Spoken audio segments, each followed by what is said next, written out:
ধেমাজি জিলা সাঞ্জাৰী নগৰত ধেমাজি জিলাৰ সহযোগত সংযুক্ত বড়ো গণমঞ্চ কেন্দ্ৰীয় সমিতি ইউনাইটেড বড়ো পিপলছ অৰ্গেনাইজেশ্যনৰ এটা গণ উৎসৱৰ এটা কাৰ্যসূচী লোৱা হৈছে যেহেতু দীঘলীয়া এটা আন্দোলনৰ ফলশ্ৰুতিত তিনিখনকৈ চুক্তি হ'ল তৃতীয় বড়ো শান্তি চুক্তিৰ আধাৰত যেহেতু 2020 চনৰ 27 জানুৱাৰী তাৰিখ এটা চুক্তি হৈছিলে সেই চুক্তিৰ যেহেতু আমিও অন্যতম এটা স্বাক্ষৰকাৰী সংগঠন নিখিল বড়ো ছাত্ৰ সন্থা আৰু এনডিবি 4টা গোটৰ লগত এই চুক্তিৰ আধাৰত আমি বিটিচিৰ বাহিৰত যেটো বড়োসকলৰ আৰ্থ সামাজিক শৈক্ষিক বা আমাৰ সামাজিক তথা আমাৰ আত্মপৰিচয়ৰ কাৰণে আমাৰ ভৱিষ্যত সুৰক্ষিত কৰিবৰ কাৰণে যেটো বড়ো কছাৰী ৱেলফেয়াৰ অট'নমাছ কাউন্সিল দিয়া হৈছিলে হেতু আজিলৈকে পূৰ্ণাংগ হোৱা নাই ইয়াৰ গাঁও চিনাক্তকৰণ সম্পূৰ্ণ হোৱা নাই ইয়াৰ সমষ্টি নিৰ্ধাৰণ হোৱা নাই ইয়াক নিৰ্বাচনলৈ অনুষ্ঠিত কৰা নাই ইয়াৰ প্ৰতিবাদত আৰু কাৰ্বি আংলং জিলাত বসবাস কৰা বড়োসকলৰ দুটা চুক্তিত স্থান পালে বিএসি চুক্তি আৰু বিটিসি চুক্তিত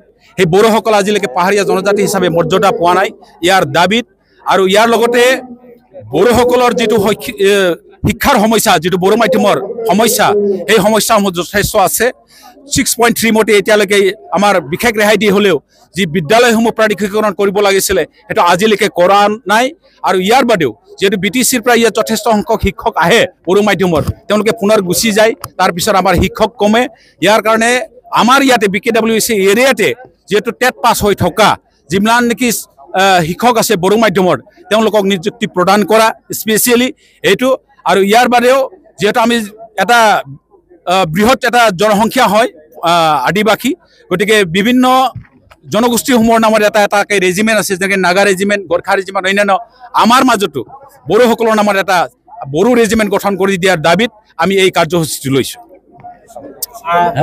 আৰু ইয়াৰ বাদে এটা পেকেজ আছে স্পেশাল পেকেজ যেটা আমি চুক্তি কৰিলো সেই চুক্তিৰ আধাৰত যেটো বিটিআৰত যেটো 1500 কোটি দিয়া হল কিন্তু আমিও স্বাক্ষৰকাৰী সংগঠন কিন্তু আমাক অলপ মাহি আহিৰে চকুৰ চালে আমাক এটা ঘূৰ অন্যায় কৰা হল বুলি আমি কৈছো গতিকে আমিও আজি ডিমান্ড দিছো যে আমাকো বিটিআৰৰ বাহিৰত বহবাস কৰা বড়োসকলৰ সৰ্বাংগীন উন্নয়নৰ কাৰণে আমাকো এটা স্পেশাল পেকেজ লাগে আৰু বড়ো কছাৰী ৱেলফেয়াৰ অট'নমাছ কাউন্সিলৰ পুঁজি যেটো হিমিত আৰু হেতু আজিৰ তাৰিখত মই ক'ব লাগিব যে অসমৰ ভিতৰতে সৰ্ববৃহৎ এটা বড়ো কছাৰী ৱেলফেয়াৰ অট'নমাছ কাউন্সিল এই ধুবুৰীৰ পৰা আৰম্ভ কৰি পেলাই হৰিয়ালৈকে হিচৰিত হৈ আছে আৰু বৰাকভেলীত থকা আমাৰে বংশধৰ ব্ৰু যিবিল কমিউনিটি আছে তেওঁলোকৰ সহস্ত্ৰ সংগ্ৰাম দুটা আছিল তেওঁলোকে সিজফায়াৰ হোৱাৰ পিছত আলোচনাৰ মধ্যমেদি আমাৰ বড়ো কছাৰী কাউন্সিলত তেওঁলোকক অন্তৰ্ভুক্ত কৰা হৈছে গতিকে যেটো কাউন্সিলক আমাক 13.5 কোটি টকা দিয়া হৈছে এই 13.5 কোটি দি এই ইমান ডাঙৰ কাউন্সিলত আৰু 10 লক্ষাধিক বড়ো জনসাধাৰণক সন্তুষ্ট কৰাটো সম্ভৱ নহয় গতিকে প্ৰত্যাহ্বান জনাব লগা হৈছে আমাৰ মিনিষ্টাৰ ডাঙৰীয়াৰ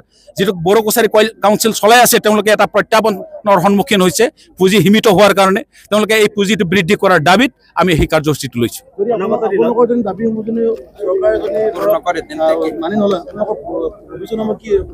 মই আজি ভাষণ প্ৰসংগতে কৈছো যে যেহেতু চৰকাৰে এই দাবী মানি নলয় দাবী মানি নোলোৱালৈকে এই আমাৰ যেটো সংগ্ৰাম আজিৰ পৰা অব্যাহত থাকিব এই অকল ইয়াতে সীমিত নহয় আমি অসমৰ বিভিন্ন জিলাত আমি এই কাৰ্যসূচী লম আৰু অতি সোনকালে আমি 30 সহস্ৰাধিক ৰাজ্যক লৈ পেলাই গুৱাহাটীত এটা ধৰ্ণা কাৰ্যসূচী লোৱাৰ এটা চিন্তা চৰ্চা কৰিছো আমাৰ এটা বিশ্বাস আছে যে ভাৰতবৰ্ষত যিমানেই গণতান্ত্ৰিকভাৱে যিবিলাক আন্দোলন কৰা হৈছে চৰকাৰে প্ৰতিটো আন্দোলনক সন্মানেৰে এটা মৰ্যাদা প্ৰদান কৰিছে গতিকে আমাৰো আশা আমাৰ এই আন্দোলনটো এটা সময়ত হয়তো সমাধান হ'ব বুলি আমাৰ বিশ্বাস আৰু সমাধান নোহোৱালৈকে এই সংগ্ৰাম অব্যাহত থাকিব পাৰ্টনি लेंनाय रेखाय 10,000सो बर' सुबुङा दिनैनि हाबाफारियाव जों बाहागो लाबाय गुबुन गुबुन जिल्ला जोंहा जिल्ला आफादा गासै 22था दङ गासैबो जिल्ला आफादनिफ्राय बे हाबाफारियाव बाहागो लाफैदों सिगां नोंथांमोननि चेनेलनि गेजेरजों जाय बिथांमोनहा जोंजों हाबाफारि जाफुंनायाव मदद होफैबाय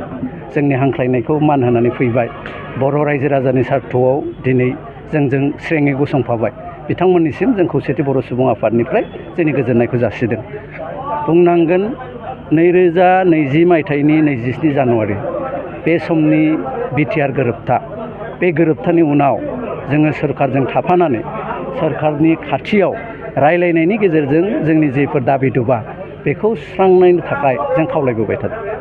बोसोरसे बोसोरनै बोसोरथाम दिनै बोसोरबा बारबाय। दा बोसोरबा जासेयावबो माखासे जोंनि जि लुबैनाय बे लुबैनायखौ सुफुंजानायखौ जों नुवाखिसै।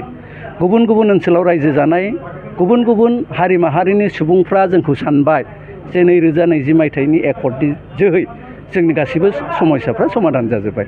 खिन्थु गासिबो समस्याया जे समाधान जाजोबाखै बेखौ सुबुं दरबारसिम लांफिननांगौनि गोनांथिखौ जोङो नोजोर होनानै आरो बे समस्याफोरखौ समाधान खालामथारनांगौ आरो बेफोर समाधान जायाबा जोंनि जि बर' माहारि बिटिसिनि बायजोनि बर' माहारिनि गांनाय उखैनाय बे सुफुंजानाय नङा बेखौ साननानै जों दिनैनि हाबाफारिखौ लादों।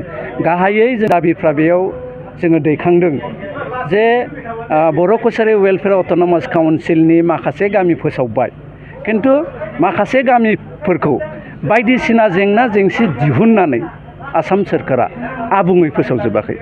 दाख्लै 958 खान गामि बिथांमोना फोसावदों आरो बेखौ फोसावनायनि थाखाय जों आसाम सोरखारखौ साबायखर बावदों। खिन्थु माखासे जेफोर थालांनाय गामिफोर बाव जेरैहाय आसाम सोरखारा खालामनांगौमोन जिबायदि मावनांगौमोन बिदि मावनायखौ जों नुनो मोनाखै। जोङो लुबैदों जे बर' फिसाफ्रा जोंनि काउन्सिलाव जयै थाजोबनो मोननांगौ। गवालपारा आरो साउथ कामरुप जिल्लानि बर'फोरखौ राभा हासंआ अजद होदों होननानै जोंजों दोनफानो नागिरैया मोनसे इस्यु जानानै जोंनि गेजेराव फैदों जे राभा हासं ओनसोलनि बर' रायजो राजाफ्राबो जोंनि काउन्सिलाव थाफानो मोननांगौ आरो थाबैनो बिटिआरनि सिमाखौ रोखा खालामनानै आद्रा थानाय गामिफोरखौ जोंनि काउन्सिलाव थिसननांगौ। बे जोंनि मोनसे डिमान्ड। बिनि उनाव बर' कसारि वेलफेयार अट'नमास काउन्सिलखौ बियाब दानाय, जों बियाबखौ दानो थाखाय गोबां खेब खावलायबाय, दिनैसिम दायाखै।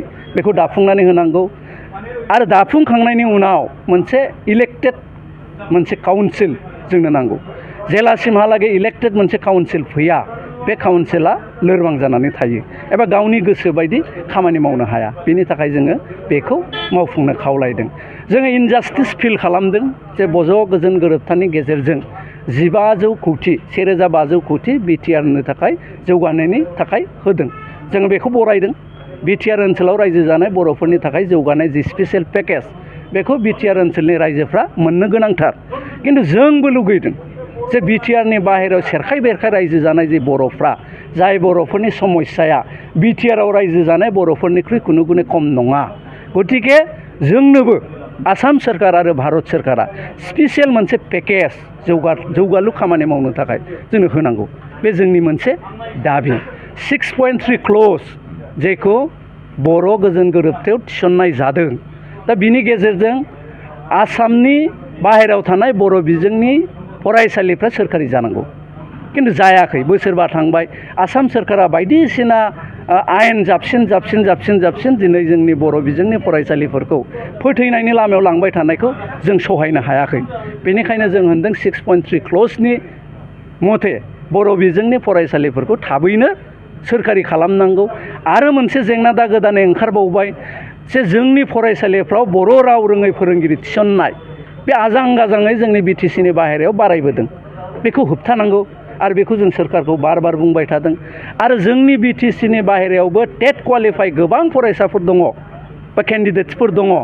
बे केन्डिडेट्सफोरनिफ्रायनो बिटिसिनि बायजोनि बर' बिजों फरायसालिफ्राव फोरोंगिरि थिसननो जों सरकारखौ नारसिनदों। बिनि अनगायै मोनसे इस्यु, जाय इस्युखौ बै समाव गुरुदेब कालिचरन ब्रह्मनि दिननिफ्रायनो दंबाय थायो जे बर'फोरनि थाखाय आलदा मोनसे रेजिमेन्ट। जों नायदों जे नागा रेजिमेन्ट, नागाफ्रा बेसेबां सुबुं सानखो नायोबा बेसेबां दङ, 7 लाखनिफ्राय 10 लाखनि गेजेराव नागाफ्रा दङ। थ' नागा रेजिमेन्टआ थाथों, जोंहा बेयाव आपत्ति खालामनांगौ गैया। दिनै गुरखा रेजिमेन्ट दङ, गुरखा रेजिमेन्टआ थाथों, जोंहा आपत्ति खालामनांगौ गैया। खिन्थु भारतबर्षआव जोङो 30निफ्राय 40 लाख बर' फिसाफोर दङ। वेस्ट बेंगलाव दङ, जोङो त्रिपुरायाव दङ, जोंनि मेघालयआव दङ, अरुणाचलाव दङ, नागालेण्डआव दङ, जों आसामावथ' दंखायोआनो। बेफोरखौ लोगो नाङोबा 35निफ्राय 40 लाख जायो। बे 35निफ्राय 40 लाख बर' फिसाफोरनि थाखाय मोनसे रेजिमेन्ट, नागा रेजिमेन्टनि लाइनाव मोनसे बर' रेजिमेन्ट दानांगौ होननानै जोङो बे दाबिखौ दैखांदों। जोङो नैबे जि सोमावसारनाय हाबाफारि बेखौ जोङो दिनैनिफ्राय जागायदों आरो जों साननाय रोखोमै जोंनि समस्याफ्रा सुफुंजायागौमानि बे जोंनि आन्दलनखौ जों लांबाय थागोन।